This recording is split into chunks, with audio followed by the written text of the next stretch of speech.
All right. Hello, everyone. Thank you all for coming today. My name is Leo, and I'm an engineer manager here at Datadog. Before we jump in, I really wanted to just say thank you. This is many people, more than I expected, and I hope I order enough pizza. I'd like to also give a quick intro to Datadog, since we're very honored to host this meetup today at our very beautiful New York office. Datadog is an observability and security platform that unifies metrics, traces, logs, security signals, and other telemetry data across your stack into a single pane of glass. Observe any stack at any scale, secure applications from code to cloud, and act faster with automated workflows, all on the Datadog platform. We are very excited to support communities like Apache DataFusion, which are driving the future of open source data infrastructure, and we're collaborating and contributing where we can. We have 6 lightning talks today, followed by a panel discussion to reflect upon the last 50 releases of DataFusion. And I will hand over to Andrew to also give a few words. Andrew is the PMC chair for DataFusion. Thanks, Leo. Yeah, my name is Andrew Lamb. I'm a staff engineer at Influx Data, and I am also the Apache DataFusion PMC chair. I wanted to say thank you very much, first of all, to the host Datadog. They brought the food and provided this wonderful space, so thank you. Also, Leo for organizing, who was going through all like the pre-organization event jitters. So, you know, I know I've been there. Thank you very much for doing that. Like, without that, these kind of events don't happen. I also want to thank Paul Dix in Influx Data, who actually first introduced me to DataFusion how many years ago and identified it, and it's been a great time to let me work on it. And I also want to thank all of you who are contributors, users, possibly future users, because unlike a lot of other software products, right, DataFusion doesn't have a company that's driving it forward. Right? It's not like there's a DataFusion company that basically subsidizes the development. Instead, it's all the users all collaborate, contribute to drive the thing forward. So I think that's a nice alignment, but it does mean that it's like we're always scrambling for time and effort and money. So really your time, there's no way to give us money yet. I'm working on that. But anyway, so thank you. I really want to encourage everyone to help join the project, enjoy all the talks tonight.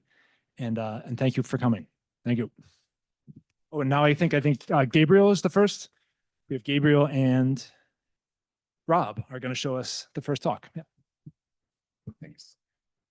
Are you sharing the screen? Mm-hmm. Okay, awesome. I see a request to share. Do I have it? Yeah. Let me see. You have it. Mm-hmm. We are good? Not yet.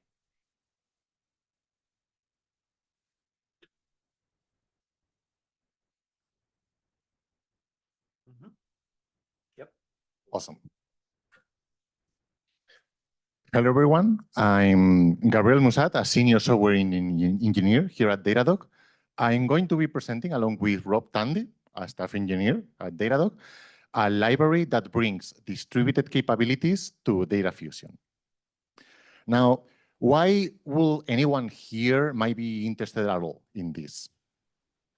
So let's say that you're using DataFusion already and you have some queries that are running fine today, but as your data scales, it might not run fine tomorrow. And at that point, you might want to be able to employ more resources for serving that same queries. Also, you may have some currently existing queries that are kind of running fine, but they could be faster, and you may want to be able to just throw more compute to them to make them faster. Or maybe you have evaluated doing some very complex queries, think like some very high cardinality aggregations, or maybe like joins between 2 massive tables, and you have seen that it was just not possible at all to fit all that memory in a single machine. Now, what are we trying to build that is supposed to solve all these issues? We are trying to build a library that extends DataFusion with distributed capabilities. And one of the things that we are not doing is having some kind of like executable or something that you can just bundle in a Docker image for solving one specific use case out of the box. We're also not building a new engine on top of DataFusion. Instead, what we are doing is reusing existing DataFusion extension points and providing implementations that execute things in a distributed manner. And this is very important because we want users to use this library and to feel like they are not really using something new, that they are just using normal DataFusion. Now, just a brief introduction about this works. The way we do this is that we provide implementations of the a normal execution plan in DataFusion that rather than executing its children, what it does is that it serializes them, it sends them over the wire through an arrow flight interface, and it stream arrow record batches back. And this differs from some other approaches in the industry in the sense that materialization does not happen between communication in different stages. Instead, we stream the data in a zero-copy manner. And now I will hand it over to Rob Tandy to dive a bit more into how this works. Thank you very much. Let me see if I can stop sharing my screen and share another one.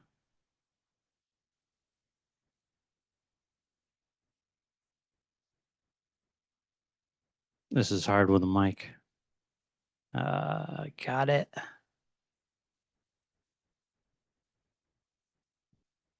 Okay, let me make this a little bigger. This is DataFusion Fiddle. This is an open source project like JS Fiddle or any of the other fiddles for interacting with some code in your browser. And so what you'll see here are some tables from open source data sets on the left and an example query on the right. So you can see here that we are doing a join between an orders table and a customer table to see which customers had the most orders. If you look here at the physical plan, this will look familiar to you if you've interacted with DataFusion physical plans before. So here it is unchanged.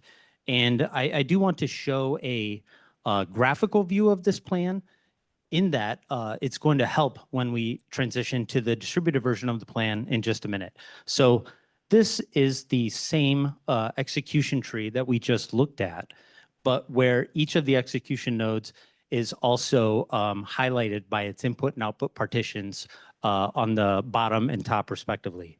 And the arrows show the flow of data between those partitions.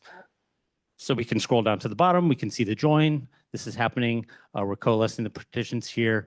We must be doing like a collect left join here where we show this data to all of the partitions on the right side. And so we have recently, let me move this up bar. This project has incorporated the distributed DataFusion library. And so here, the workers are not network separated, but they're rather in-memory channels that are implementing the same interface. So it behaves just like the network separated version. So if we execute that query again, here we get a different plan. And what I want to highlight here is that now we've taken that query execution plan, and in order to send it to different physical machines, we divide it into stages and then further divide those stages into tasks. So a stage is a grouping of execution plan nodes that can be isolated, and a task is responsible for executing a portion of the partitions in that stage. So here's what this looks like as we scroll down. The dotted line is your network boundary. And what you'll notice is the leaf node of this topmost stage is an execution node called arrowflight read exec, which is doing what it says here and pulling in data from its child tasks. So the flow of data here is that this task here is, it says here, stage 3 tasks, partition 0 and 1, and this one is 2 and 3.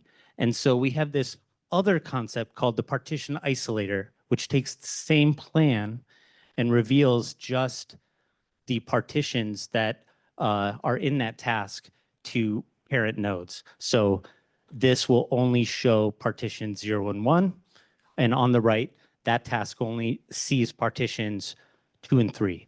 And it's through this pattern that you can divide a stage arbitrarily wide into partitions. The join here now becomes what the distributed shuffle looks like. So if you're familiar with distributed execution and you wanted to inspect the files, for example, that Spark outputs between stages, if you did that, you would find a file for each one of these arrows, and the data that gets transferred is the same, but instead of materializing in between stages here, it is streamed. So like Gabrielle said, the plan as a whole, your mental model for how DataFusion works transfers to this distributed DataFusion library because we still have a plan that pulls data up through the plan. It's just sometimes those execution nodes are separated by a network boundary.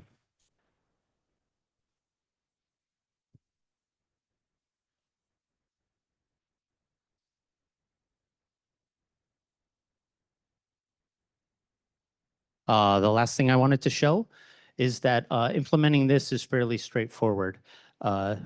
Gabrielle mentioned it's standard DataFusion extension points, and those are a physical optimizer rule, and that will break the physical plan up into stages and tasks. And then something you need to bring that tells the library about your environment and how those cooperating compute nodes can find each other. And so this is called here the channel resolver. In the JavaScript front-end implementation there, the channel resolver is implementing a trait in a way that says, oh, here's these other in-memory channels, and that's how they communicate. But in a Kubernetes environment, it might be, here's how you discover other pods in the same deployment, something like that. So I think this slide deck gets shared. I very much encourage you to explore further. We would love feedback. This is open sourced in the DataFusion contrib namespace in GitHub. The DataFusion fiddle, which is really useful for exploring plans and quickly getting feedback about how it works, is up at Versal and is also an open source project in DataFusion contrib. So thank you very much for your time. I will hand it to Nya.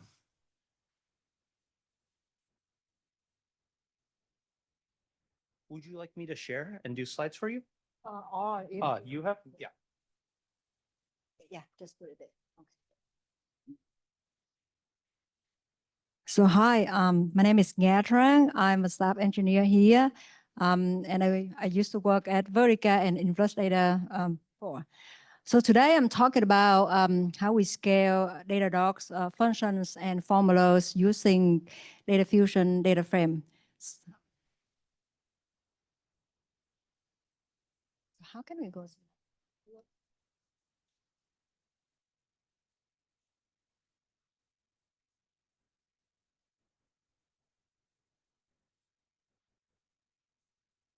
Okay.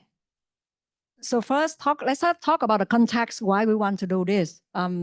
So we manage services here, and then there are challenges that we have a system named F&F that I will describe a little bit later that runs queries and do computations using NumPy.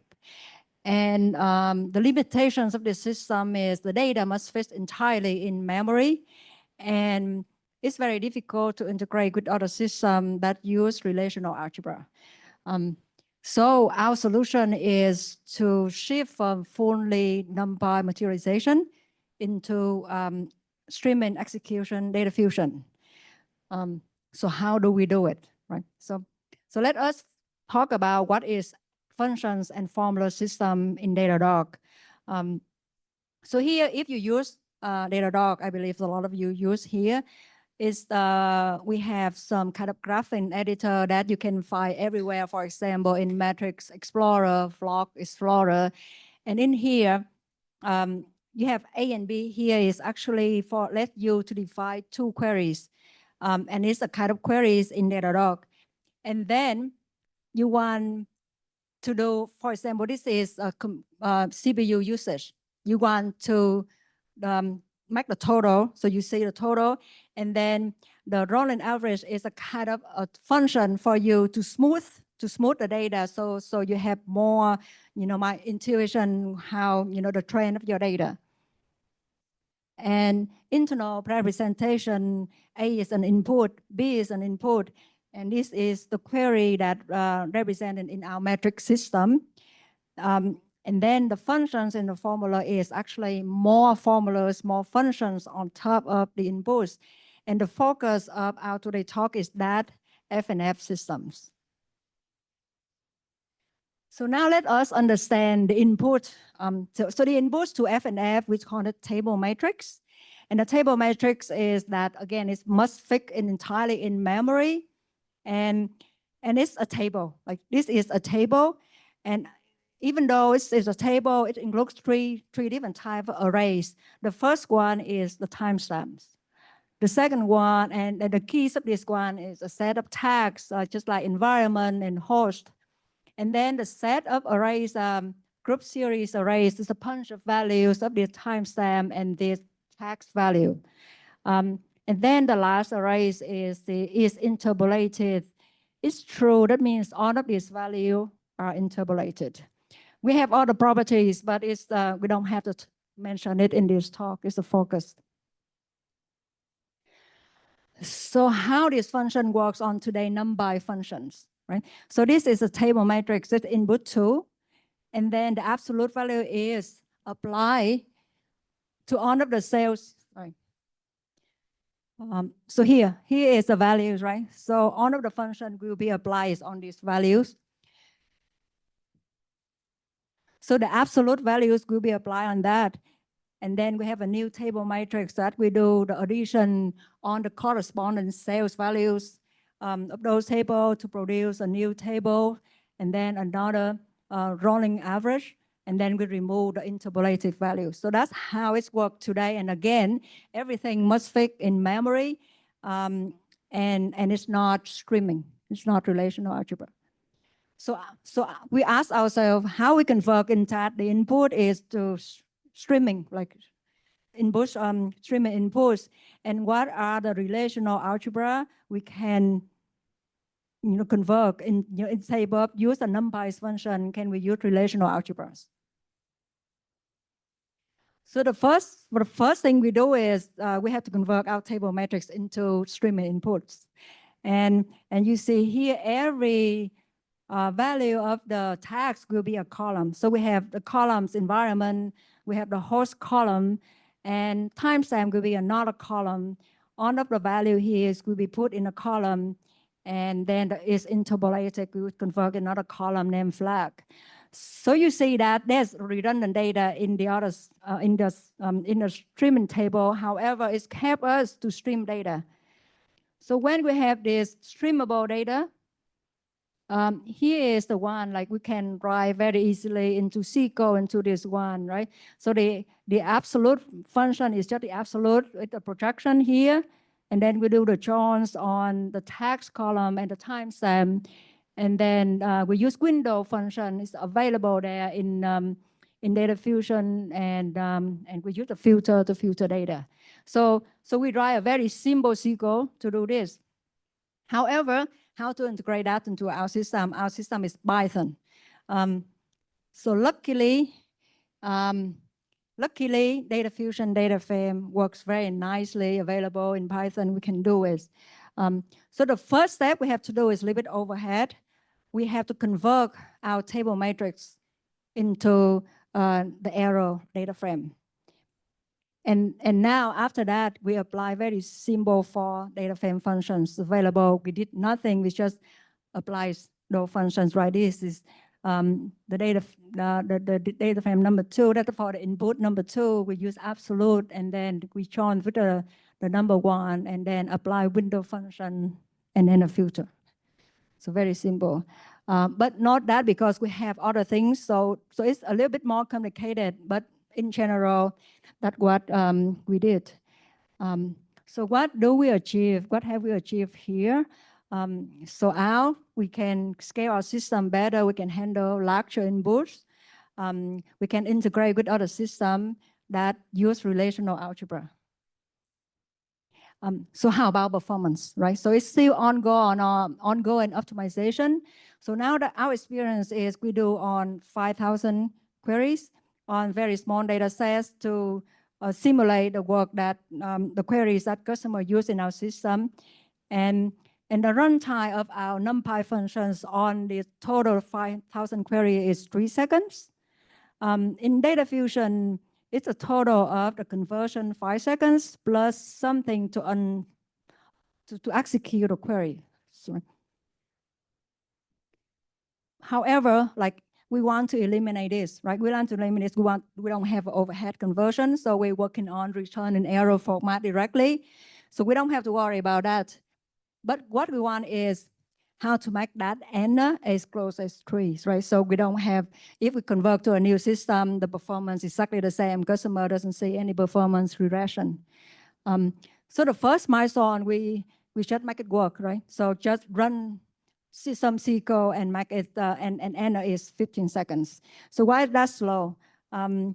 This naive work, right? So just throw in some SQL that return the same result. We didn't push the projection down. We use some, kind of whatever Windows, extra window function. And then we just use default configurations. So it's like the round robin partition is added in, and then too much target hash partition. Remember that our data set is very small. So the second optimization is we did something that make it down to from 15 to 6 seconds. So that what we've done.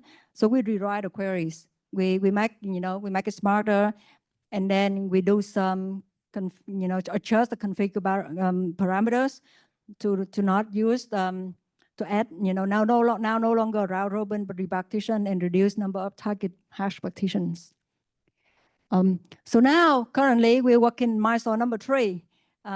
We're looking for some optimization. We don't know yet. So if we want to explore more, let us know. We want to share with you the queries and the plans. So in summary, so we are very happy so far about our achievement. We make our system streamable, can handle more inputs. Our system is now relational algebra that can integrate with other system. And the performance is acceptable, like 5,000 queries, you run it in 6 seconds, it's not that bad. However, we want to improve the performance further, and we're still working on produce error format. So if you want to explore DataFusion DataFrame, this is the link there. And we have a meetup in Boston, Datadog, November 12th. If you're interested, please register. Thank you.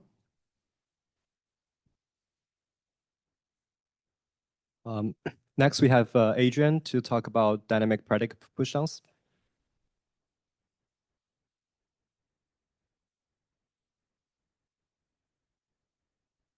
All right, yeah, so I tell them I talked on reasonable effectiveness of dynamic filters because I think all of us that implemented them were quite surprised at how good the results were. And I linked a blog post. This talk is essentially a summary of this blog post. So if you're interested, I recommend you go read that in more depth. But let me wow you with the numbers first. So this is the results that we put in the blog post. The left query is essentially just a simple join on TPCH data. And the right query is the top K query. So like any order by limit type query. And we were able to make the hash join 25 times faster and the top K 23 times faster. And that's using the dynamic filters optimization and late materialization optimization, which exists in DataFusion, but is not the default. The dynamic filters is the default, and it ships out of the box with version 50. Late materialization is basically better use of any filter that's there. Essentially, if you have select star where some filter, instead of reading the select star part and then applying the filter, we first apply the filter and then read the rest of the data. And dynamic filters, which is what the main talk is about creating better filters from data we already have. And I ran right before this talk, comparison to DuckDB, and the join is now 3 times faster than DuckDB, and the order by limit is 4 times faster than So how does this actually work? This is all SQL, but the actual optimizations happen at the physical execution plan layer, but it's easier to visualize in SQL. So the basic idea is that we have an optimizer pass that injects a dynamic filter into the query, which in the beginning is true because we have absolutely no information to filter anything out.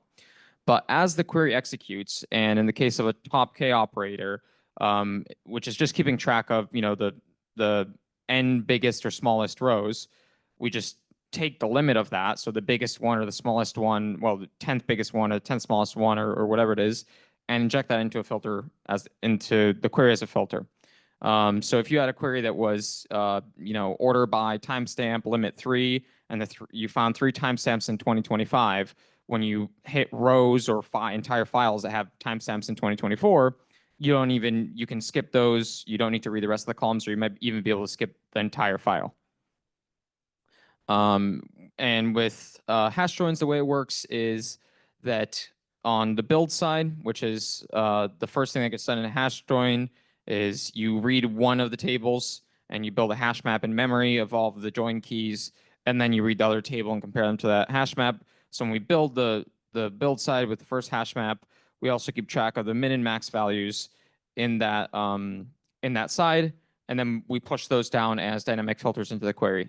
So like in this case, if we read the customers table and we found that based on the revenue filter, we have customer ID 1 and customer ID 100, we can skip any customer IDs that aren't in that range.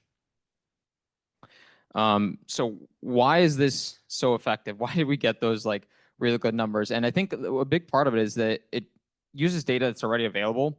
So it's not like, like even with collecting statistics, you might have to go and read some extra metadata from Parquet, do some extra computation. The idea of this is that it's data you already have, and the overhead of the extra filters and stuff you're building is really, really low to build and really low to evaluate. And it's applicable to a lot of different types of queries is one really nice thing. So we implement it for joins and sorts, and that's a lot of what querying is. So other operators, but those are some of the most important ones. And it's applicable to many data sets because it doesn't really have any special requirements with the data. It doesn't have to be perfectly sorted or in any specific way. We'll get into later if your data is perfectly sorted, it can be more effective, but it won't be slower than if you didn't use it if the data is like completely random. And if it's a little bit sorted, you still see a benefit. So what are the catches here? It depends on, for like joins, it depends on join order. If you pick, if DataFusion picks the wrong join order, it may not provide much benefit. And that's one of the problems that DataFusion has in general with joins. With sorts, it depends on the scan order. So you can imagine if you had, our example with dates, and you read the table in the opposite direction of your sort. So you start in 1995, 1996, 1997, you're basically not filtering anything out because every time you read a new file, it has, better dates that are going to go into your result set. And then finally, these are all implemented with min-max filters right now because they're very cheap to compute and very effective for some data sets. But you can imagine if you are doing a join on a join key that doesn't have any sort order, like it's a UID, that's not really going to filter anything out from the probe side. But I think we can address a lot of those things with some next steps. And this is kind of a hook for any sort of contributions. They're very much welcome. There's a lot of more cool work we can do to get those numbers from 25 times to who knows how much. So one of them is making late materialization filter pushdown the default in DataFusion, which Andrew is working hard on, and we all want to happen because it's going to unlock a lot of other performance. With hash joins specifically, for the case where like you are joining on a UID, things you can do are like push down a Bloom filter or push down a reference to the hash table or push down an in-list expression. And all those have pros and cons, and we kind of need to implement them and see which ones make which sense for which use case, and then figure out how we pick them, et cetera, et cetera. We also only implemented hash joins for inner joins, so there's the possibility of implementing it for left joins. I don't even know. It might make sense for like nested loop joins. I'm not totally sure. Then we have the ability. We could have the ability to reorder scans in DataFusion because, again, currently it just kind of goes through the files randomly or however you give it to them, and you have no way of knowing what order you should give it to them in. So we have the ability to, for example, say, hey, your query is ordered by, this timestamp. Use the Parquet stats or whatever stats you have to order the files such that you kind of read them and order them somewhat matches the query. We can also work on minimizing overhead. There's been currently the dynamic filters are kind of always created and computed, and although we try and minimize the overhead, especially in cases where like the wrong join order is selected, like there's a couple % performance regression if they're not helping and you're doing the work anyways. And we also want to support distributed use of them. We just had the talk on distributed data fusion, and currently they don't work at all with that, but we have plans to make them work, and we just need to work those out and implement them.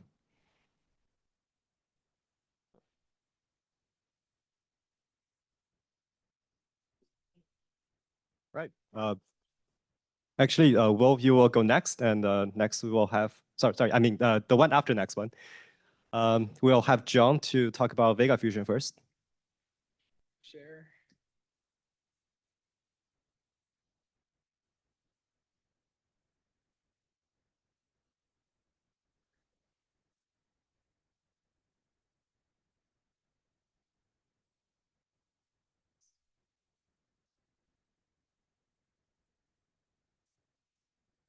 Hey, it's great to see everyone. My name's John Meese. I work as a visualization engineer at Hex Technologies. I'm here talking about my open source project, VegaFusion, that we'll talk about how it builds on DataFusion for the purpose of accelerating data visualizations. Altair, Vega Altair is a popular open source Python library that integrates with VegaFusion that I'm a maintainer of.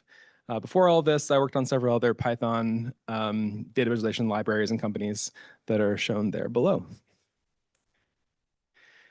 Okay, so I wanted to just talk about general outline here. I'm going to cover sort of my history with DataFusion, and then show you a little bit about how VegaFusion works, and then some reflections on the process, and then what I'm thinking about doing next. So I started working with DataFusion. My first contribution was in October of 2021. I think that was released in DataFusion version 6. First one was to add scalar value support for the struct type that we didn't have at that point. I've been a very light committer over the years, but I've been watching the project and really appreciate all the work that's gone into it. I also had some interest in the WASM compilation that I worked on different pieces of over time, because that's one of the things that VegaFusion uses is the WASM build. Yes, the WASM integration test, very first version. All right, so let me just show you a quick outline of kind of what's happening here. So Vega Altair is the most common way to use Vega. This is the Python API. And if you're interested, there's lots of great docs on how Vega Altair works from Python to build pretty charts. I'm going to show a quick example of creating one of these. So this is loading a 200,000 row movies data set, and then I'm going to create a bar chart for it. So this is the Python code in Altair to create a histogram, create a bar chart with binning. I'm taking just the first few rows here, the first 32, so that it's small. Here's what it looks like. And then what I want to show you is what the Python library is actually building under the hood. Okay, and it's this JSON specification. So what's actually happening by default in Altair is that the entire data set is embedded in this JSON document sent to the browser and rendered, which of course does not scale very far at all. But an interesting thing that happens with these specifications is that the data transformation pipeline itself is part of the chart. So here's the operations for doing the histogram binning as a transform. These transforms, you can think of them like data frame operations in a pipeline. And so one of the first things I realized back in 2021 when I was thinking about this is that these are very much like data frame or SQL operations. They could be done outside the browser.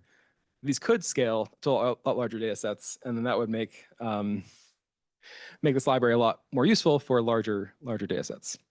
So what happens when you enable VegaFusion like this. Then using the same API to build the chart. Here I'm going to render the entire 200,000 row version. You get a nicer histogram. And now when I look at the specification that the Python library generates, where'd it go? My Wi-Fi.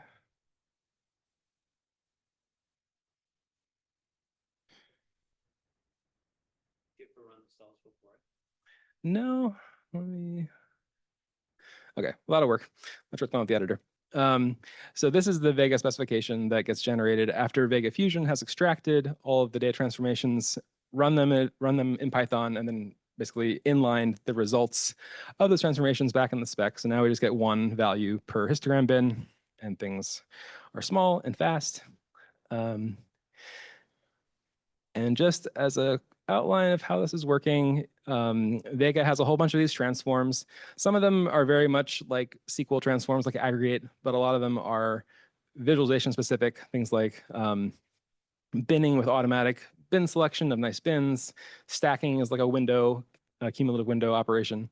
And so VegaFusion implements these by, so for example, for binning, all these transforms get basically just mapped into data frame operations. This is just a function that inputs and outputs a DataFusion data frame with similar configuration. And then it's a very nice API for extending these. And it's worked really well. Let me jump back here. So some things that made DataFusion a really nice fit for this process is that the ability in DataFusion to create scalar expressions that are independent of the data frame is an important part that happens in Vega. There's a whole expression language for building scalar. They call them signal calculations. And having that separation of scalar versus data frame operations was really helpful. The lazy data frame API with the optimizer was super helpful, and it wasn't obvious how to get that done back when I started this project in 2021. The ability to define these custom UDFs, user-defined functions and user-defined aggregation functions makes it possible to implement some of these very idiosyncratic Vega functions that we have, things like how they do time binning and some other things that just don't quite match what SQL does by default. And the extensibility has been great, and really appreciated my scattershot interactions with the DataFusion maintainers. It's always been a pleasant experience. A couple of things I just want to note as pain points over the years. In 2021, DataFusion was buggy. It lacked a lot of features. It was still great, but it had a lot, had a lot of progress to make, and it's so much better now. Back when I was earlier in the project, doing major version upgrades against major versions of DataFusion was a hard process. Would run into regressions that took a lot of time to debug and report, but that has gotten a lot better now. Regressions, had a problem with that in several releases, and now I'm using Claude Code to do a lot of the API updates, and that works really well. So the prospect of updating against new DataFusion versions is much smoother now. So for me, what's next? VegaFusion itself is pretty feature complete. If you're using it and have requests, of course, let me know. But my personal focus has shifted some towards the entire rendering process, including the problem of rendering with WGPU. I'd like to build a library that people can collaborate on. I'm inspired by DataFusion's extensibility, and think about how we can do that, something similar in the data visualization space. So if you're interested in that kind of area of visualization and extensibility in Rust, love to talk to you. Okay, and that's all for me.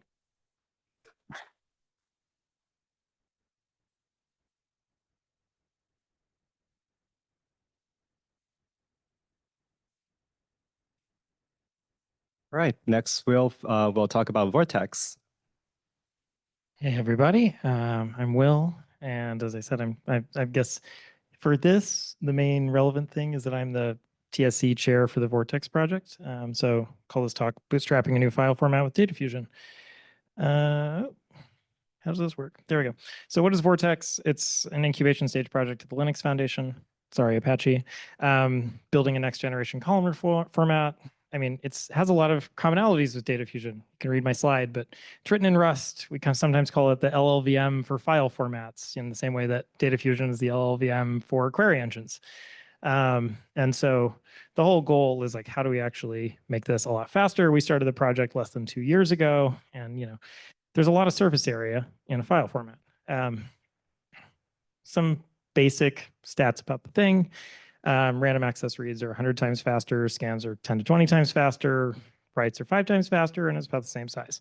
So we're pretty happy with how the thing works. I think a very important bit, and something I'll talk about here, is it's very extensible. And we've used that, like a lot of that was moving things from spec writer time to file writer time. So files are largely self-describing. So like one of the goals is how do we make it more future-proof, like avoid the calcification problems in Parquet. And then how do we make it interoperable? Because we're coming after Apache Arrow rather than before Apache Arrow. And like Arrow is really the bread and butter of the composable data stack. So we started the project in the repo is roughly February 2024. And you can see it's like we started adding benchmarks for every single commit 6 or 8 weeks into the project. You can see like pull request number 187 was the first one where we started adding continuous benchmarking. And actually very shortly thereafter, so 4 months into the project, we added a DataFusion table provider. So the thing about Vortex is the first thing we did was actually just build an in-memory framework for compressed arrays. Why did we not use Arrow? Arrow doesn't have logical types. And so if you want to do deeply cascading compression where you have a different tree of compression codecs for every page, those actually have different types in Arrow. And so the first thing was actually really dumb. It was basically Arrow with logical types. And then we started adding compressed arrays where you could maintain the same logical type with different compression codecs. And so, cool. Can we run DataFusion against in-memory Arrow and also against Vortex? And in the case where we're not doing any compression, hopefully they have the same performance. And then as we started bootstrapping over time, it helped us optimize both, well, 1, find bugs, 2, optimize a bunch of code paths. So, we had a full sort of file-based table provider for DataFusion as, I'm going to say, like the same day that we had a file format, like the very first version. So stuff in Vortex, I mean, this is, again, mostly the benchmarks. We do this, the reason I show you this is we have this dashboard bench.vortex.dev. So we run essentially a whole benchmark suite on every commit that merges to develop and on demand on every pull request. And we put like a lot of work very early in the project into this dashboard because it helps us find regressions and helps us find bottlenecks. And again, sort of the bread and butter from month 4 of the project was, well, okay, can we compete with DataFusion on in-memory Arrow and DataFusion on Parquet? And, looking at even going back at compression throughput, like competing against Parquet in memory and then competing against Parquet on disk. So it sort of let us ablatively and incrementally study like where the different performance bottlenecks were.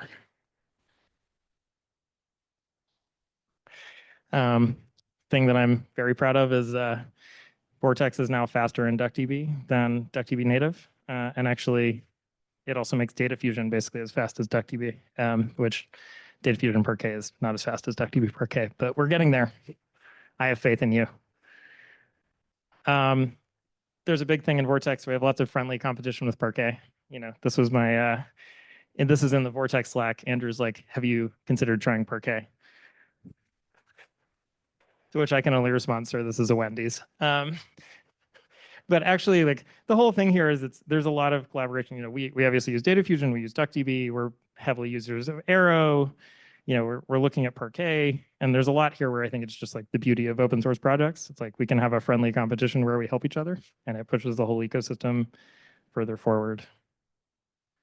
Also, as I said earlier, I'm really hoping that Influx Data will pick up Vortex just so that Andrew has to spend more time on it. It's my plug for this talk. Okay. Whoever's next. We have the last lightning talk for the day, Kyle, to talk about geospatial support in DataFusion.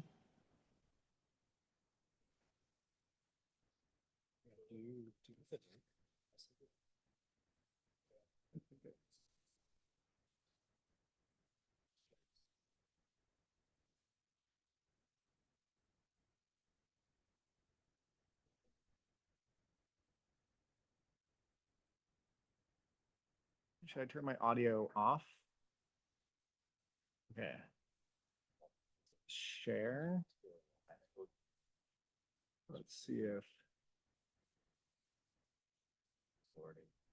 share.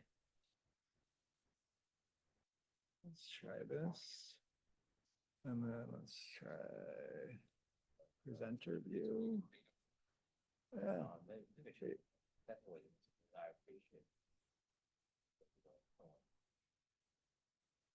Oh, this is kind of weird.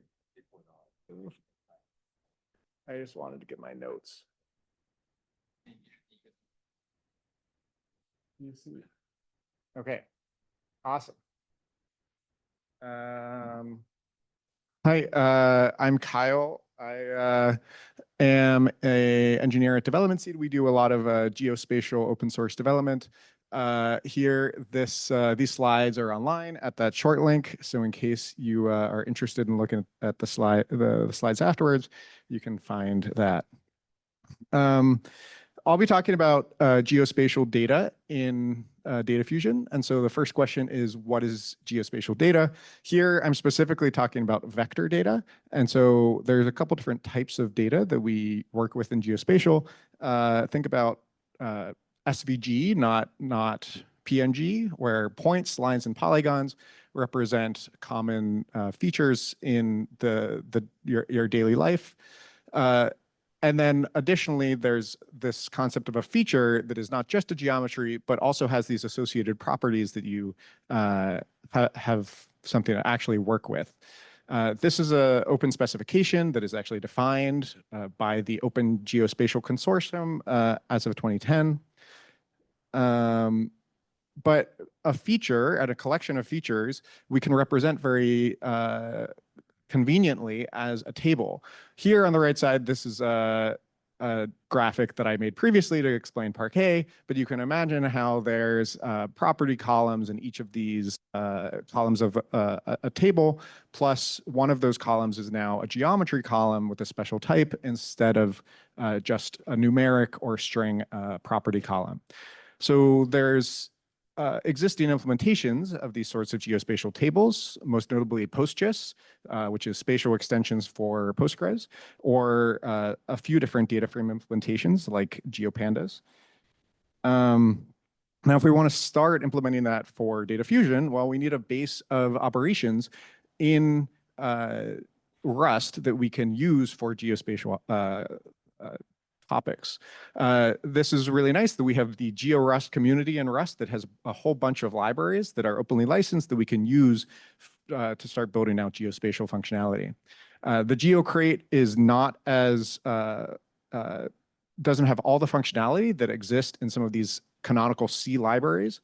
So it's useful to start with whatever is implemented in Rust, and then whatever isn't implemented yet, you can bind and deal with the packaging to work with these canonical libraries like Geos, GDAL, and Proj. There's also a couple spatial indexes that have been implemented in the ecosystem to speed up operations. Now, DataFusion is built on Arrow, so that means that if we want to represent data, geospatial data in DataFusion, we first need to have a way to represent it in Arrow.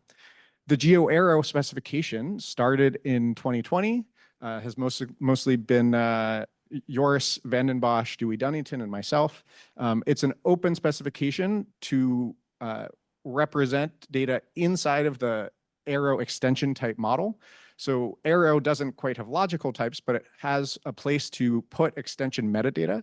So if you want to store, say, a column of points, we can call a column this arrow type with name geoarrow.point and have extra metadata with a coordinate reference system, which is just where on Earth do those coordinates lie. And then we can represent those in the arrow type system. So geoarrow point, a column of points, can be easily represented as just a column, a struct column with an X and a Y, which are each float 64 children. Line strings, which are collections of points for each line string, can be a list array of the point array, and so on. So now if we actually like dive into how that's represented, you can think of this logical representation where this is a polygon. This is actually that polygon in the top right that has an outer loop plus an inner loop that is cut out from the outer polygon. And that we can represent this way in GeoArrow, where the X and the Y arrays are each just scalar arrays of float64. Plus we have these offsets that say where each polygon ring starts and stops, and then where any holes, if necessary, start and stop. Then we have to implement this in Rust specifically. So here, this library GeoArrow RS is a library that I've been working on for a few years that implements these types specifically in Rust to integrate with the Arrow RS library. Instead of using Arrow RS directly for all of our array classes, here on the right side, you can see the simplified implementation of a point array and a line string array. Here, these use a chord buffer, which is a scalar buffer of float64 directly, so that we don't have to pay the dynamic dispatch penalty on every iteration of the array, because we know we validate ahead of time that a point array has two float64 children. And so it has this constant time conversion to or from the Arrow RS library, but then all operations work on. Well, I just got kicked out of the Zoom meeting.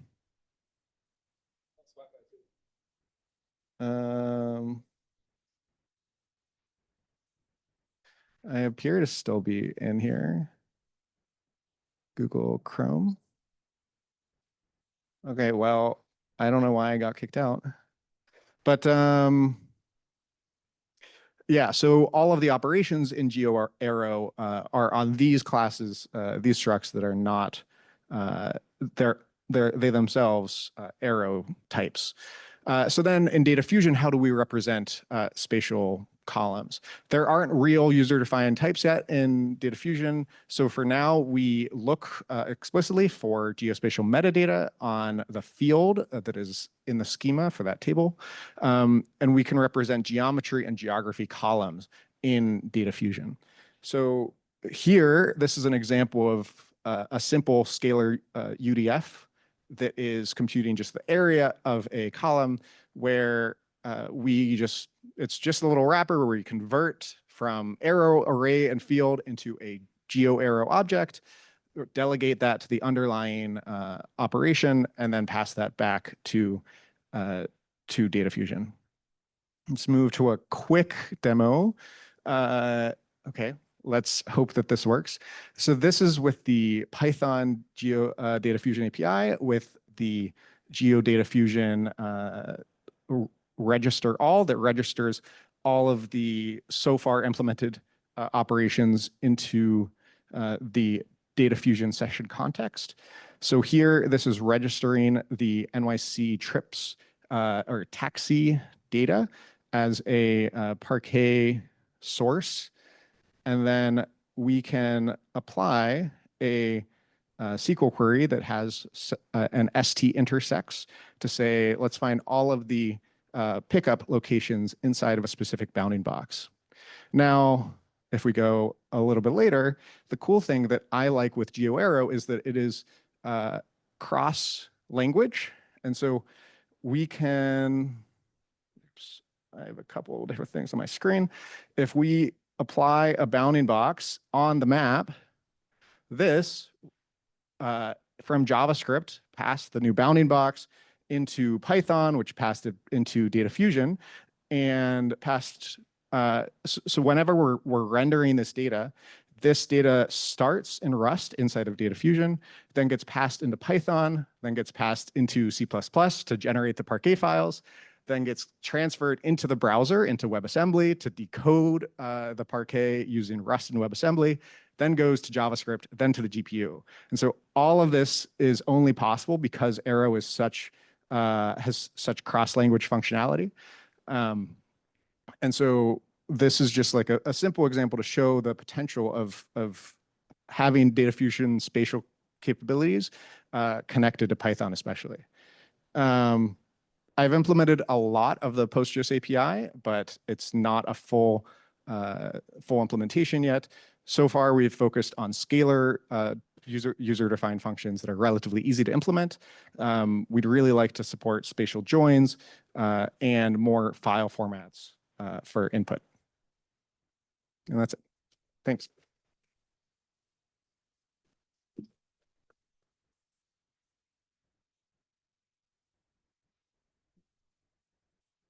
All right. All right, we will take a quick 5-minute break and come back for the panel discussion, which is the fun part for tonight.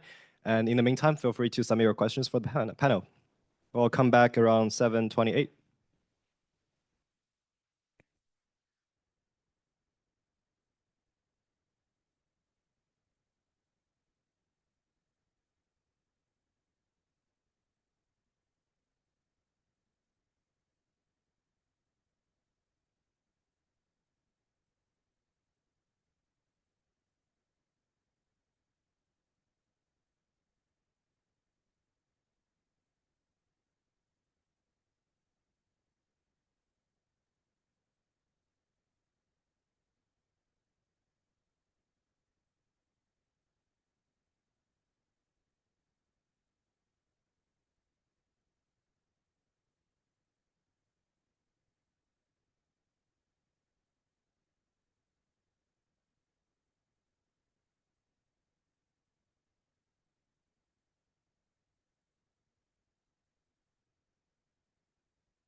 All right, we will get started again. Please take your seat.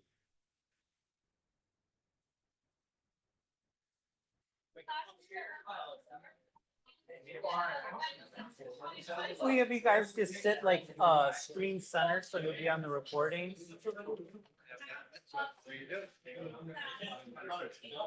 What's that? Yeah, that is on, that is off. So when you're speaking on, and if you want to belch when Adrian's speaking, off or not, that's up to you. All right, everyone, please take your seat.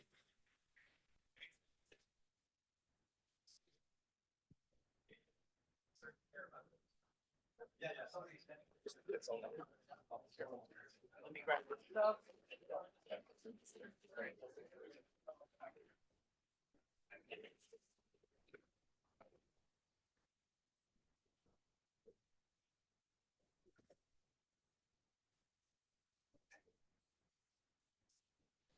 Oh boy.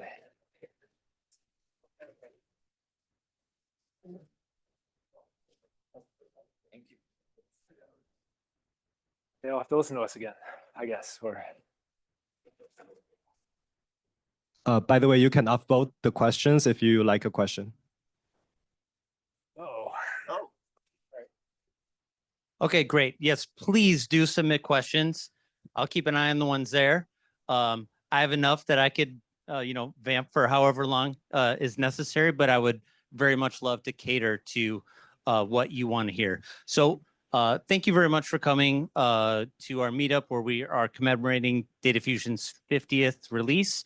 Let me start by having each of our panelists introduce themselves. So in a couple of minutes, how did you get involved in DataFusion, and what do you do for work?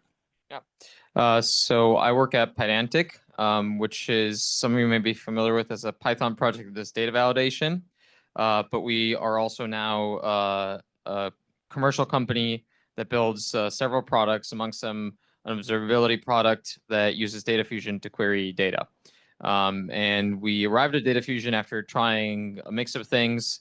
One of the stories is we tried ClickHouse, and we found a bug where just like in DataFusion, they store timestamps in different units, like nanoseconds, milliseconds, seconds, but under the hood, they're all like 64-bit integers. And when you added 2 timestamps in different units, it would just add the integers, and I forget how it picked the output unit, but it was just like one of the 2 units. So those were completely off. And one of our users like reported the bug, and we're like, oh, yeah, let's figure out what's going on. We took a while to debug.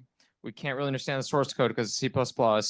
We report the bug. They're like, you're not one of our like enterprise customers, so we're not really going to fix it. And then we had to go tell our, we would have had to go tell our users, hey, we can't fix this. This was very early on in the company, but that made us realize that doesn't really work for us. And so we ended up arriving at DataFusion in part because, we love Rust at the company. We have a history of that, but also because the first time we encountered a bug working on it, like just trying to integrate it, we were able to go and like make a PR and, fix it. And Andrew reviewed it or something. We merged it within a day and we're like, this is a game changer. And it has been a game changer since then.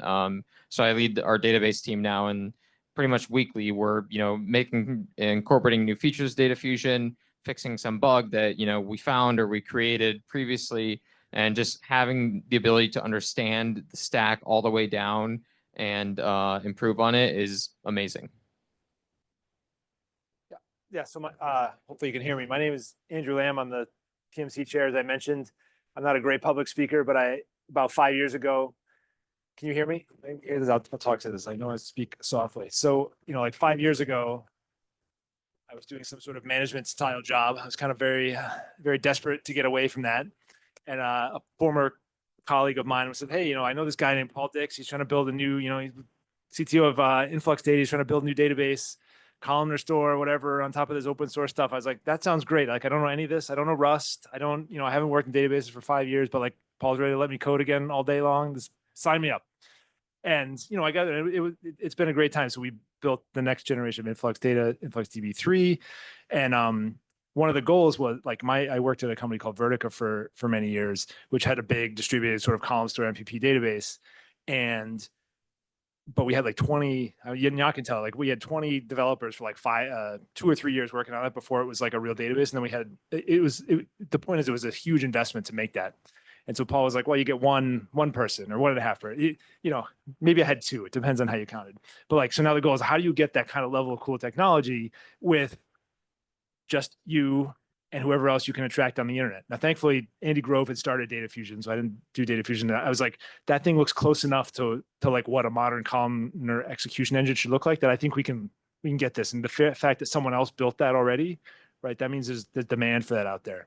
And so one of the things I found personally very interesting is like how easily can you get a bunch of people aligned who don't all work together, right? I've worked in enterprise software for 20 years. So there's no bosses that are telling people go do this, do that in DataFusion. Instead, it's like you got to get everyone to see their common interests, help them define sort of what the common goal is and what would get them all to work well together. And then, just sit there and review a whole bunch of PRs and get them, write documentation, go to meetups, talk about stuff. But I've been really excited. So that's basically me. So I'm here basically primary cheerleader. Thank you, Andrew. Tim. Yep. Tim Saucer. I am a PMC member for DataFusion and work for a company called Rerun. I'll talk about that in a second. But the way I got into DataFusion is my background is primarily in robotics. I've been working in robotics, both industrial robotics, mobile robotics, and things like that for the last 12 years.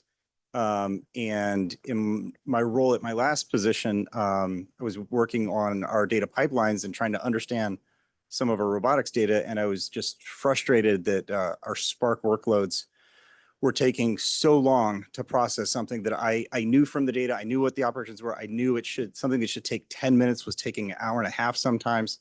And I was out of frustration. I decided to start doing some proof of concepts for a few things. I tried a couple things. And then some of the things about DataFusion, I'd been working in Rust for about 6 years. So I wanted more opportunity to work in Rust. And the fact that I saw that it had the potential to get to the place where we could do streaming so that we wouldn't be memory bound like I would with pandas or something like that. So I started doing proof of concept. And then I was replicating one of my workloads, and I got to a part where there's like one thing that I needed in Python that wasn't there. And I was like, oh, I guess I'm done. But I looked a little further and it already existed in Rust. So I put a request in it, and then the next day someone had it working for me. And I was like, oh, that was a very pleasant experience. So I did a little more, and then I put up a PR myself, and then that was a very pleasant experience. So I did another one, and it's about a year and a half, almost a year and a half that I've been contributing. And then I guess I could say I'm the primary maintainer for the DataFusion Python work right now. And then I gave a talk at a meetup, DataFusion meetup last December, and then it turned into a job because there was this company called Rerun that is doing robotics data visualization, data analysis at scale. And we have probably the best data visualizer for robotics data in memory. And then we're using DataFusion to take that beyond in memory so we can do it at scale. So you can bring in terabytes, petabytes of robotic data and do analysis on it. Thank you, Tim. And also thank you for the three of you from the perspective of someone who is more recent to interacting with or on the edge of interacting with the DataFusion open source community. You've all continued to make it so pleasant. So all of you are DataFusion committers and also PMCs, is that correct? I'm just a committer. Committer. So tell me what that means. What does committer mean? What does PMC mean? Andrew? Yeah, so the Apache Software Foundation basically is their terms from Apache. The short answer is committer can commit PRs and basically has right access to all the repositories.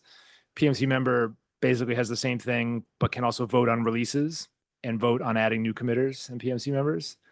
And then that's basically it, right? Like it's a pretty flat hierarchy. It's part of this Apache Software Foundation philosophy, but rather than sort of dictate that at you, maybe I'll wait for someone to ask that if that's actually a question you want to hear about. I'll be happy to talk, but it'll be a long time.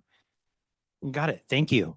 I actually want to go to one of the audience questions because it's also one of the ones I had pre-prepared, which is, what's the biggest thing that you'd like to add to DataFusion, but don't have the current resources or time for? I'll start with Tim, then go Andrew, then Adrian. Distributed processing. Okay, thank you. Project. I know a project for you. Right. Yeah, for me, distributed processing in a way that fits neatly into DataFusion Python, so that someone can, with like 1 or 2 lines of code, switch something from single node to splitting it out to, because like that, I want to compete with Spark, and I can't do that until we start doing some distributed. Great. Well, I hope it works out that way. I think we're close, and Gabo is the person to thank for that, because the project that DataFusion, the distributed DataFusion library, came out of the DataFusion for Ray project. I'll confess, was too opinionated and not as easy to integrate. And the ergonomic state that it's in now is from Gabo's vision for how it would be most aligned with the project.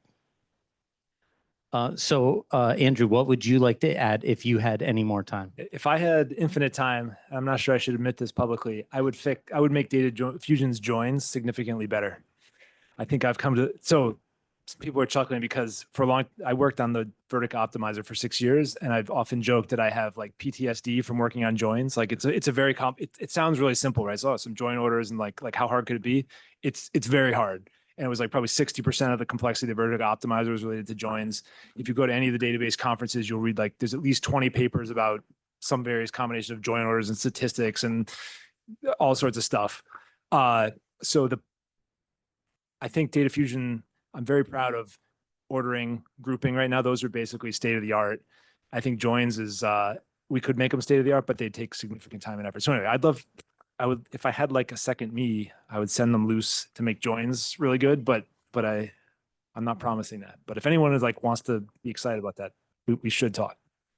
Would the second you listen to the first you, or? Yeah, we have to cut off the couple of years of experience maybe of dealing with. I think there's a TV show about that. Yeah. Set for yourself. Adrian, what would you add if you had like infinite time? Something that's on your mind, but you just don't do it yet. What would it be? I mean, honestly, those two are big ones as well. But just to throw another one out there, a better story for like materialized views. We do a lot of dashboards and stuff like that, and we just burn CPU recomputing the same stuff time and time again.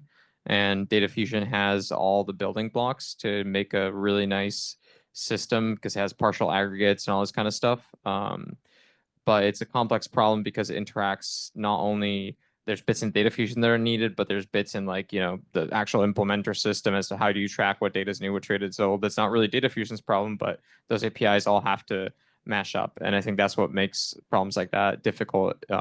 Is kind of like with the distributed, you have to find the right APIs in DataFusion that make easy to plug in the logic that you control without like making DataFusion super convoluted or complicated or, tying those two things too closely together.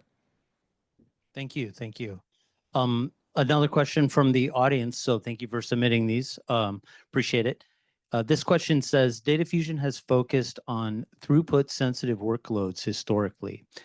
Is there any roadmap for latency sensitive workloads, or is that outside project scope? So I'll start with Andrew, then do Adrian, Tim. Yeah, well, I'd say it does DataFusion. So I don't think it's quite accurate to say that there's no focus on latency sensitive workloads. There's quite a few users in here, ourselves included, where latency does matter. But like when we're talking latency, we're talking milliseconds, right? Oftentimes when people are talking latency sensitive workloads, it's like millisecond, sub-millisecond, that kind of stuff. We're running thousands of those per second. So I think DataFusion has this columnar execution architecture. And one of the properties of that is that it gets high throughput by basically having by processing things in batches, right? So that means there's basically a relatively high overhead per batch or per row. And so in terms of like, do I think DataFusion will ever get to a row-based executor? Probably not. but is there room to like continue to push and make it better for low latency workloads, like make the planner faster would be an obvious example, or cut some of that overhead down? Absolutely, we'll keep doing that, but not, I think, like competing with transaction systems for transactions a second, I wouldn't imagine. Got it. Understand. Adrian, how does throughput versus latency like show up in your interaction with DataFusion? Yeah, so for us, we actually have a lot of point querying that happens in our system because people essentially are running. We support analytical queries for like dashboards and creating data sets and stuff, but we also support a mode that's essentially just tailing your data as it comes through.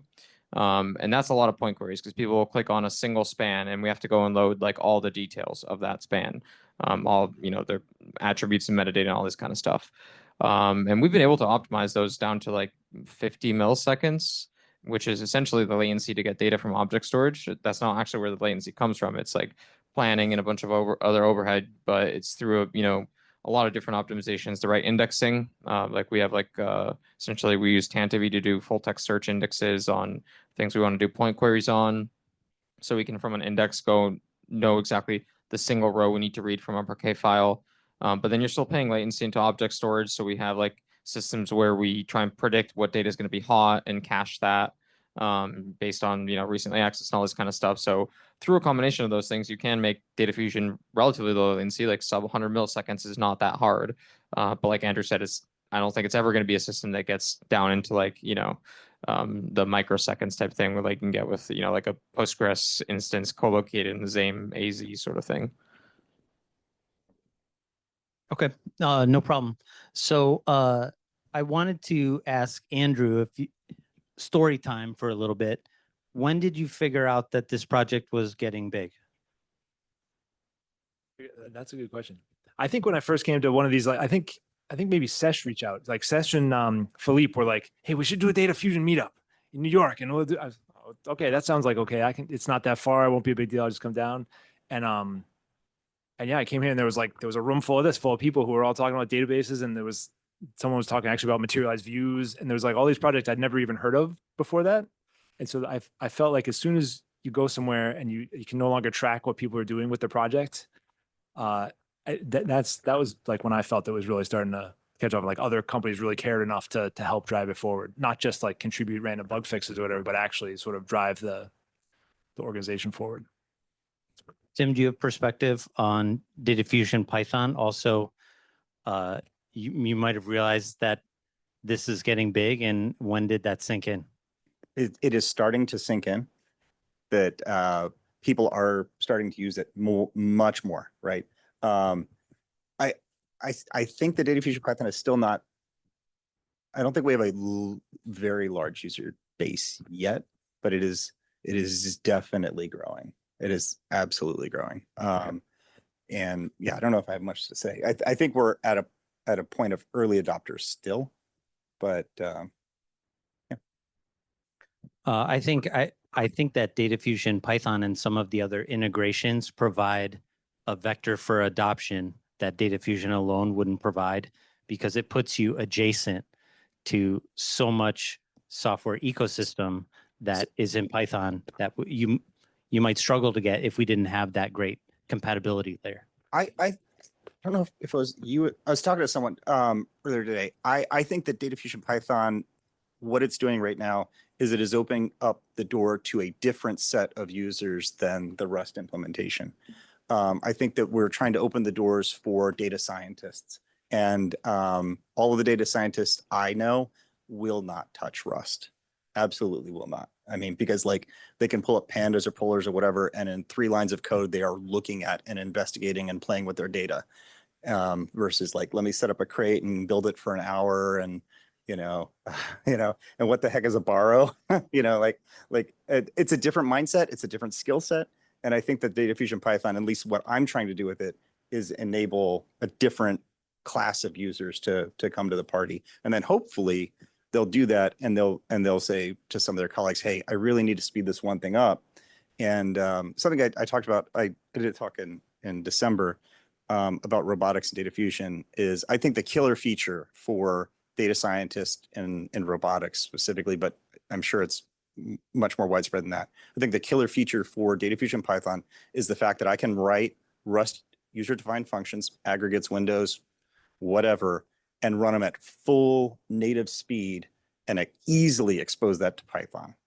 So I can go and I can build a toolkit of, I mean, just like actually exactly what Kyle was showing earlier, is that I can just run them in Python and they run at full native speed. As compared to Spark, the fact that I never have to cross that boundary from native storage into Python objects and then back, it's a 10x multiplier. Like it, just off the bat, generally about a 10x speed up in everything. And, you know, that's real money. You know, it's like, I think that it's just, I think that hopefully DataFusion being fast and a pleasant to use, I'm trying to make it more and more pleasant to use, we'll just bring in some of these people and then they'll bring some of their back-end engineers to, you know, speed up. Yeah, I feel like there's always been a tension the whole time in DataFusion of like, who's the user, right? Who's the target user? Especially because DataFusion was starting around at that time. There was also other projects like Polars is a big one, right? That were, if you looked at them or kind of squinted, they could potentially be competitive, right? And I think early on, or DuckDB is another obvious and excellent example.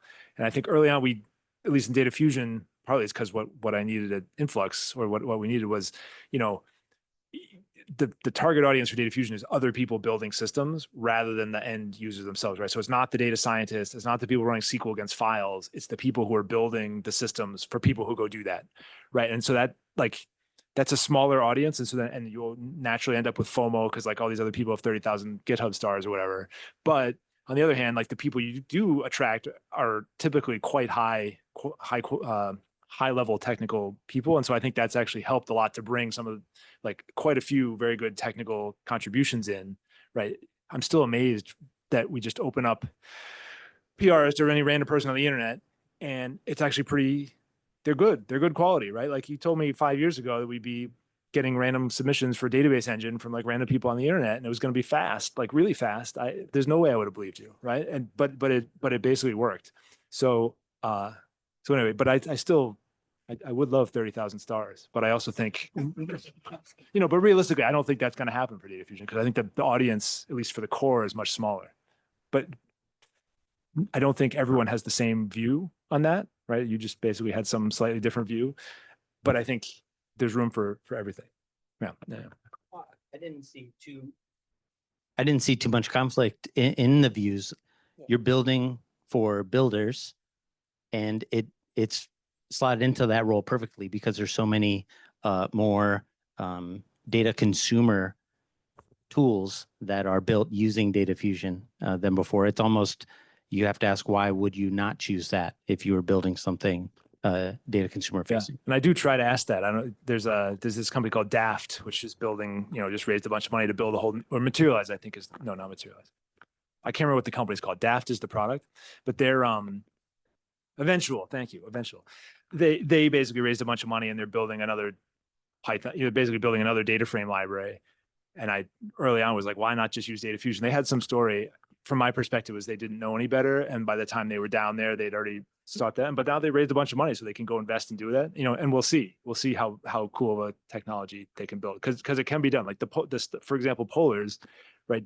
Richie Vink is a very rare, who's the author of Polars, is a very, very rare person who like understands data scientists. He came as a data scientist, but then also somehow had the mindset to be a low level performance engineer, right? Like those two skills are very rare to find together. And if you find someone, you can build something crazy like Polars. But if you're not Richie Vink, right, it's much, much harder to have both those things. So I think it's a much better plan to let the people who focus on databases build database, and then you have this really great user experience, right? API boundary there too, so those two strengths can meet over the boundary. Adrian, you said once that you wanted to put Parquet in Parquet. Do you want to defend that statement? Yeah, I think it's a bit of a trick question. So the context here is that we found in our system one thing that was very slow was when you go and you read the statistics on row groups from Parquet footers. We do some heinous things that require us to have like 100 column wide tables.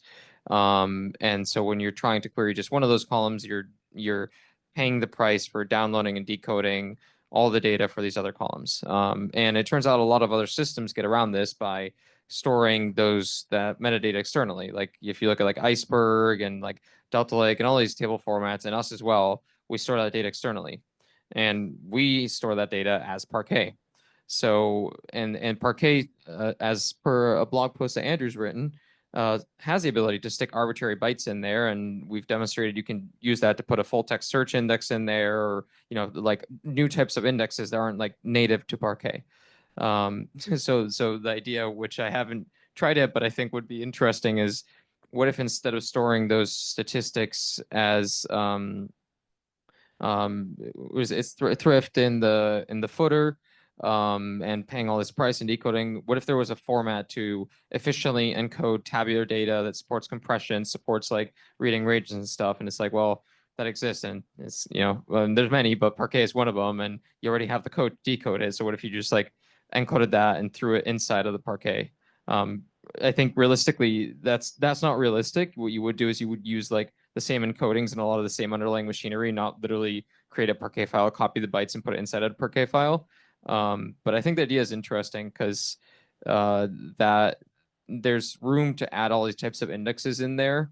And I'm like, why can't one of them be the existing index, just version, a new version of it? I think it's a great blog post. Someone should write it. Yeah, when I asked it, I thought it would be like more jokey, but it sounded really reasonable, and like that it came from a real need there. I like ideas that are ridiculous on the face of it, but when you think about it a little bit, are maybe actually reasonable. I feel like those always tend to be the interesting ones to try out and work on, and maybe 9 out of 10 don't pan out, but the one that pans out makes you really happy. Yeah, and then you don't even have to think of the title for your blog post. It's already written. Keeping on the lighthearted note for a second, from the audience, DataFusion mascot when? Oh, if someone has an idea, we should totally start the discussion. We'll make little plushies or whatever. That would be great. Yeah, what we really need is to encourage more artists to come join the, come join the group. The artistic talent that's across our existing committers doesn't seem to be super high right now for some reason. And actually, there is you can look there when we did the logo for which one was that? We did a logo update. Yeah. And there was a ton of conversation on that PR. There's a lot of opinions. Yeah, there was like one person came in and is like, oh, I can do some art, and it's like, and people were like really. I think people really are super invested. excited. If someone like wants to help drive that, we could make one. Yeah, if you know how to draw, or just file a ticket. We should just file a ticket. We'll have a discussion. It'll be great. There was a question up here. I think it just scrolled off, but I want to return to it because it aligned with one that we had received inside Datadog beforehand, which was talking about how do you contribute? How do you get involved? And the question was, I think, are there areas that are underserved or actively looking for contributors? And then to piggyback on that, how do you get involved if you're interested? We'll start with Andrew and then go Tim, because I think you guys are both fostering communities that are doing exactly this. Yeah, so the short end, you should go, and there's we often will try to mark tickets as good first contributors issues. Realistically, however, there's not that many, and both good and bad. As soon as we file them, they almost always get claimed by someone. So you can always go look at a bunch of past ones that people have claimed that haven't actually completed. So that would be one way to start. Another way to start is just look at the bugs that come in. Oftentimes bugs will come in, and some of the most effective people who start off will basically watch bugs that come in and just go try to figure out and fix them immediately. I think DataFusion's past the point where there's like easy features to implement that don't take like more discussion and integration. There's a bunch of effort to put Spark compatible functions in that could use help, but what it doesn't need is like a 30 more 500 line PRs, but it needs someone to actually help coordinate and get the existing ones through. But I think I would always love to try to attract more people to help review PRs, but I understand it's a big ask to like the first thing in your contribution to the project is to review someone else's PR, but like some people have done it, and they've tended to be the ones who end up be significant contributors. But it takes time. You got to invest to figure out what's going on. Tim, the DataFusion Python community, and also you helped facilitate the Google Summer of Code recently. How did that go? Well, I didn't get selected, so we only got so the Google Summer of Code, we got so many applications. I believe it was 45. It, And by the way, an application's like, it was like you have to write like a 10-page document to apply. there were so many applications. But Google only has X number of slots. These are paid internships. They only have X number of slots. And then our organization only got 2. So and there were some that got ranked higher than any of the Python ones. So I didn't end up sponsoring anyone. But to your question, I can't say what is like best for everyone, but I can tell you what I did, right? And it's just the same way I approach most software projects is like, I go and try to use it first, right? Like know your why, right? So like for me, it was really about go and find something that you care about and try and use the product and then find the friction points and fix them. Because that is all I did. I just found a friction point. I was like, I need a nest. Put a issue up. Someone fixed it. I need this. I found it. I fixed it. You know, like, and then one thing like, no, I don't know, but I know that doesn't work for everyone. I know some people are like, I want to be involved in this project. You know, so on the Python side, the one thing is to join the community. So the Discord, which is where most conversation happens on Git. Secondly, Discord, and then thirdly, like a long third is Slack. But join the community and say, you know, like I have time to work on something, you know, what is there something that is burning? Yeah, I don't know if I have a great answer. Go and use it is like, and honestly, the people that use the product, whether it's DataFusion or any other software product, the people that use their own product are those that will understand why it matters to do things. Yeah, I'm a strong believer in like, if you, the great software of the day is built by people who were their own users at some point, and you can basically pick any phenomenal piece of software, and it's designed by someone who intuitively understands what the user wants because they were once that user, right? Like, I mean, yeah, what I'll say is kind of to Tim's point, like use it, but even if you work at a company, you do something, you probably do something with, if you're a software engineer, you probably do something with data somewhere in the company. And DataFusion has this property of being incredibly flexible and being able to insert itself in all sorts of ways, you know, like as the query engine that executes but doesn't do the planning, as the data frame library, as the, you know, full-fledged database. And I think it's ended up in a lot of contributors have come from a place of like doing a little POC at their company that worked out well, it got adopted further, and now there's multiple people who are working on that. Because ultimately, if you really want to help a project, you need to have longevity in it and momentum. And I think for most people, it's hard to seriously contribute to a project if that's not part of your day job, because we all just have limited time and energy. So I think, yeah, use it, but try and bring it into your company, see where it might be able to help, because that's really going to be how we grow that community with like long-standing, high-quality contributions. So your work on dynamic filters, that was scratching an itch you had as a user of DataFusion? Yeah, really, it was, you know, us being like, hey, this query is absurdly slow.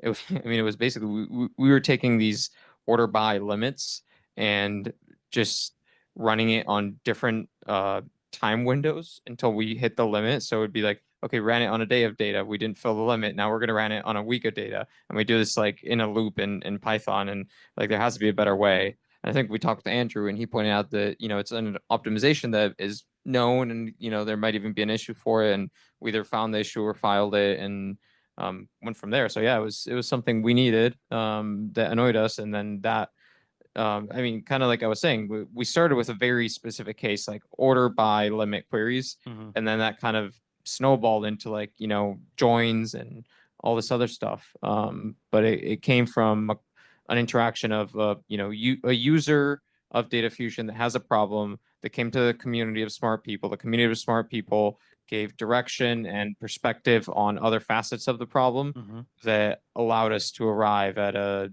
comprehensive solution that is really much better than what would have happened otherwise. I have one idea. that would be, I think, well received.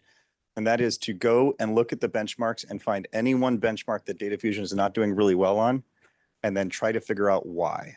Why is this one not winning against benchmark X? I And that'll guarantee- make him happy. Yeah, guarantee you file that ticket, you'll get like all sorts of responses and feedback from the other people. Absolutely. And you can dive in. Like if you're like, I want to get involved, but I don't have an idea of how I would be a user. I just want to get involved. Like there's an idea, because like there are benchmarks, they're established, you can download it, you can run it yourself, you can do all those performance analysis. Yeah, And go read the DuckDB blogs and just replicate stuff they've been talking about and see how it compares. and then make it your life mission to crush them. Yeah. And I mean, DataFusion is a very well-tested project, and there are all these benchmarks and stuff. So if you submit a PR that makes one of the benchmarks considerably faster and you didn't break any tests, congratulations. There's a really good chance it's going to be accepted. Unless you like copied the results into, memory and something weird, like, yeah. We did reject one that's basically a ClickBench special that I don't know if it's probably too esoteric, but there's some particular ClickBench query that like does sum, and then it has like a whole bunch of sums with like +1, +2, +3 or whatever. And so I've never seen any query ever look like that in the real world, but for some reason ClickBench. And so there's this, DuckDB totally has the rewrite that it like extracts out the sum, right? We found the PR. I'm 100% sure the closed source ones do as well. But that one we did put it because it's like no one's going to actually write a query like that. So it's like, do we really want a special optimizer pass just for the ClickBench special? Like, no. But otherwise we'll probably murder it. Yeah. You can still sleep at night. Yeah. There's a question here about DataFusion and Arrow. Maybe I could have asked this earlier. It was on my list, but can you contrast or draw a distinction or expand on the relationship between the DataFusion project and the Arrow project? Go ahead. So DataFusion originally was, Apache Arrow is a top level Apache project. DataFusion was actually originally part of that Apache Arrow project. It was donated by this guy named Andy Grove. I'm not actually sure why the Arrow people accepted it as a sub project. You'd have to ask them. This was before my time. But by the time I joined, it was like a sub project of Apache Arrow. And so for a long time, it was basically the same sort of PMC, and it was under that governance structure. And then as the DataFusion community grew and became big enough, basically that it didn't, that it could stand on its own, it would benefit from its own structures, right? We formed our own top level domain in Apache and did that process. But so that's part of why there's a very close connection, because at one point they really were the same project. But another, obviously technically it's very important because the core data model in Arrow, DataFusion is Arrow, which is a little different. A lot of other database systems have their own internal format, and then they like have Arrow at the edges, and oftentimes their internal format's close enough to Arrow that it's still approximately zero copy. But like DataFusion is literally the same, not only format, but also the data types, which has both pros and cons, which we could talk about.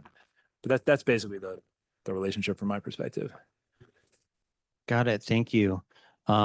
Couple more questions left, and then we'll conclude for a little bit of time where we can just hang out and talk. You can come up and ask the panel members any questions, or we can get extra food. So the release cadence for DataFusion is approximately a major version a month. Is that currently worth tracking? That's the stated plan. I think realistically, it's been more like every month and a half the last few releases, but yeah, we've been. So if we time travel forward to the DataFusion 100 meetup, and we're back here again, what would make you feel proud if it was the topic of discussion or something that we were reflecting on after 100 versions? I'll start with Tim, Andrew, Adrian. I'm proud already. So, I mean, like, I don't know about making me proud, but what would I like to see? So that's what, that's what, phrase it that way. We're talking about 2 years and change, right? Oh, wait, no, 4 years. 4. I don't do math. I just have a PhD in physics, Right. but I can't do math. So 4 years from now, yeah, I don't know, like, I would love to see a place where DataFusion is up there where companies are using it and don't touch Spark at all for data science. I mean, like that would be nice, like to see, and not just like little mom and pop, like little 20 person, 30 person, but like real large industrial companies, you know, that are with thousands of employees that are using it at scale. That would be incredible. Andrew, what would you like to see? I would love to see like a whole sort of wave of next generation data products. Not even talking about like they're all built on DataFusion, but they don't even talk about it anymore because it's just kind of assumed that that's the low level infrastructure. Just like, in all honesty, like if you know someone does just in time compiling or like does compilation down to machine code, it's almost for sure it's using LLVM under the covers, right? Because that's just like that's the thing that does the work. Like, so I would like DataFusion to be at that point where like you're processing data in columnar fashion. Like obviously it uses DataFusion. You don't even have to say that, right? Like that's just a given. And there's a whole bunch of products you use that all use DataFusion. That's what I think for me, I mean, the funny thing is that I was going to say, you know, major companies are using it and it's, you know, the fastest query engine on, you know, ClickBench or whatever. But I mean, the funny thing is I don't think that needs to wait for release 100 because I mean, even if you look at the talks today, we're here at Datadog. Datadog is definitely a major company and you're using it. And we know that, you know, there's other companies like, you know, fruit companies and stuff like that. I don't know. I mean, I think it's pretty public they use it. Yeah, there's major companies using it already. It's not, you know, it's not just mom and pop shops. It is major companies already. And I think that's just going to grow. And I mean, in terms of like performance, it's not the fastest in every query, but hey, we're now the fastest in quite a few queries. And I think, you know, there's an obvious next steps that are going to get us to be the fastest in pretty much every query. And I don't think those need, you know, 50 months. I think we're talking maybe like 24 months or, you know, 25, call it half, 25 months. So yeah, I think in release 100, you know, fastest query engine out there, widely used by major companies. And I think that's pretty much a given at this point. Oh, that's awesome. I'm looking forward to the meetup already. We'll send out an invite. I think that's a perfect question to conclude on. Please join me in thanking our panelists. They volunteered to be up here and share their experience with us. Thank you for coming. Good job. So that concludes the content portion of the meetup. Thank you all for coming. Feel free to hang out and talk. Leo, how long do we have here? Okay, so just a little longer, 20 minutes or so. Again, thank you very much. Well done, guys. Thank you. Welcome. Yeah, I think it went well. Thank you for staying with us. I know it's late. Yeah, I got to run.